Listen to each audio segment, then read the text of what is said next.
These, I'd tell you, they're real ball shells. Like, oh God, I'm gonna have to, because if I try to do it this way, the internet's gonna say, no, you're lying. Alright, coming into the brackets, come on here.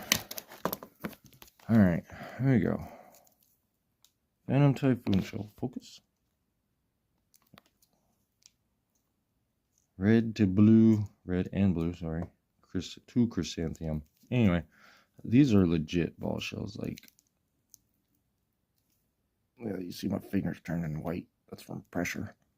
I'm like pushing in on that thing. It doesn't want to go.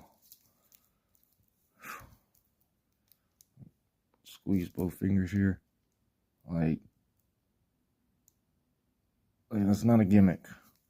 That's a legit ball shell. And I've measured these. These are 1.75s. They will fit in a normal ball